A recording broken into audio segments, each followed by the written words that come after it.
10 Traps of a Relationship, Part 3. You have to pay attention to the person that you're getting with in a relationship, because a person's bad habits can rub off on you. When you're meeting a person for the first time, they're giving you the best version of themselves. So you're seeing all the good about them, but you're not seeing all the bad. And we're actually going to get a little bit deeper here. If you haven't put real serious work into yourself, to some extent, they are a reflection of what you are feeling inside. Now, I know you've heard this in some form or another in terms of law of attraction, but it goes a lot deeper, because fact is, just thinking positive thoughts does not solve this issue. You do need to go inside. You do need to break up energy blocks, because what you can do is you can create a permanent, peaceful version of yourself, a far truer version of yourself that doesn't change minute to minute, hour to hour, or day to day based on what's happening around them. And when you are that person going about your business in the world each and every day, interacting with the people you're interacting with, it's that same energy, it's that same essence which you worked on, it affects everybody around you. So therefore, if you put work on yourself and you get into a relationship, all of a sudden you're going to be seeing the best version of the person you're with, and this will be a consistent, steady thing. But if you get into a relationship prematurely, okay, you get into a relationship where you're expecting that to bring you some level of peace or happiness, maybe initially it does, not real peace, but a facsimile of it. What's going to happen in a relatively short time is you're going to discover all the imperfections that are in this person. And understand, a lot of this is going to be showing up because to some extent it's within you. It is representative of the energy that you're emanating. You can permanently change the energy that you emanate. It just comes down to the work that you're putting yourself to do so. It's not as simple as just thinking positive thoughts. You have to put an extensive amount of time over a long period of time to break up energy blocks.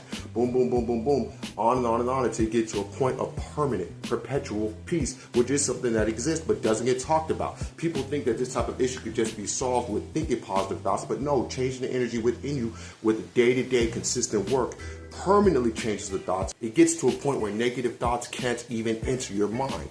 And that's the ideal. You can get yourself to a level of peace that you never knew existed. But if you're in a relationship prematurely, guess what's going to happen? The bad habits of the other are also going to rub off on you as well.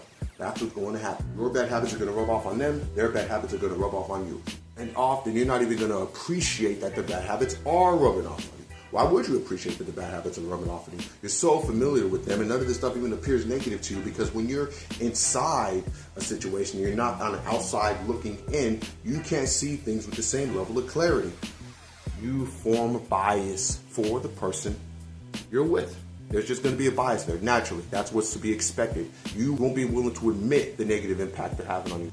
And there's just something so deep within that's not going to want to separate from someone of which you're so familiar with.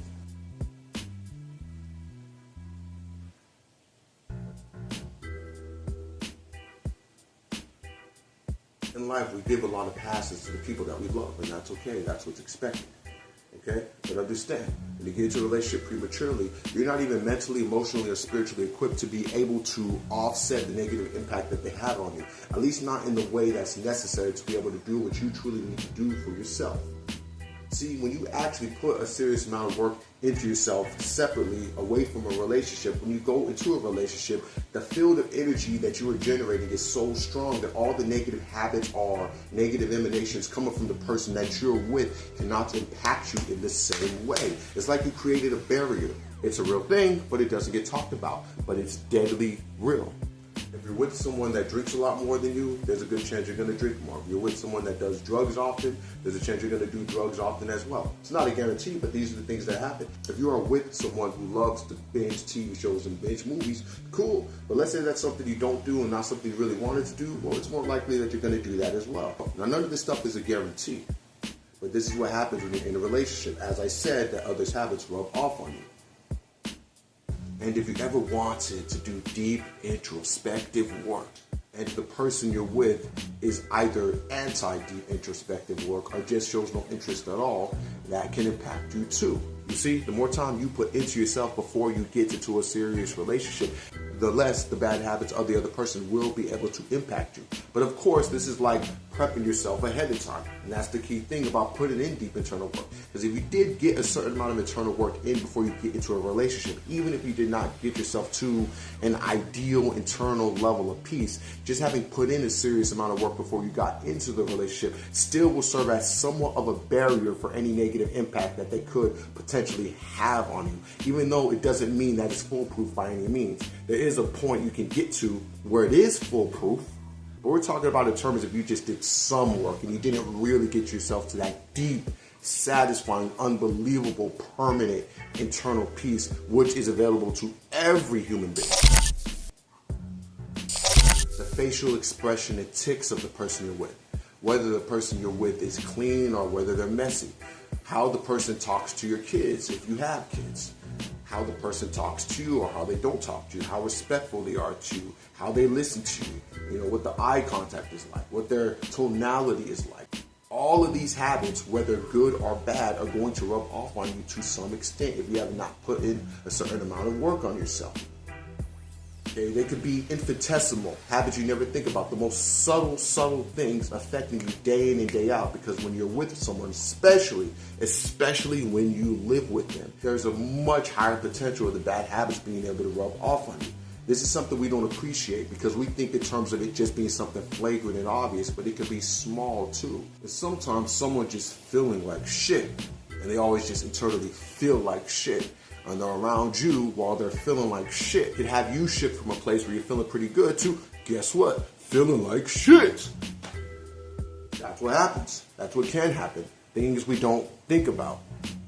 Don't be dismissive of this. And here's the thing about it. Let's say you're like, look, dude, I want to be in a relationship with this woman. A woman's like, I want to be in a relationship with this man. I can't see this not happening, but I take the idea of internal work very seriously. Okay, then prepare yourself. Know what you're getting into. Okay? Take time for yourself and just think about it. Think about how you're going to approach the relationship in such a way where it doesn't serve as a detriment to your own internal well-being, to your own internal spiritual progression.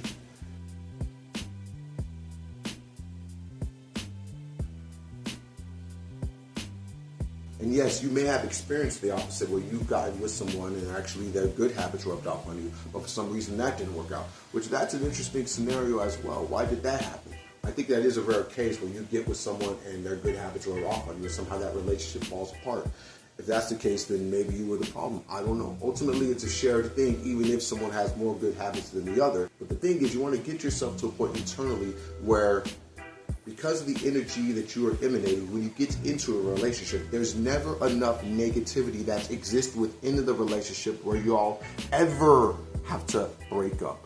You can have a relationship that's literally perfect, because even when the things that we consider imperfect happen within the relationship, you've worked on yourself so much, you've altered your energy field so much that you don't receive those negative things as negative anymore, those imperfections as imperfections anymore. You perceive it all as perfect, and so does the person you're with. Now, wouldn't that be amazing? Yeah, I think it would. And that brings us to trap 4.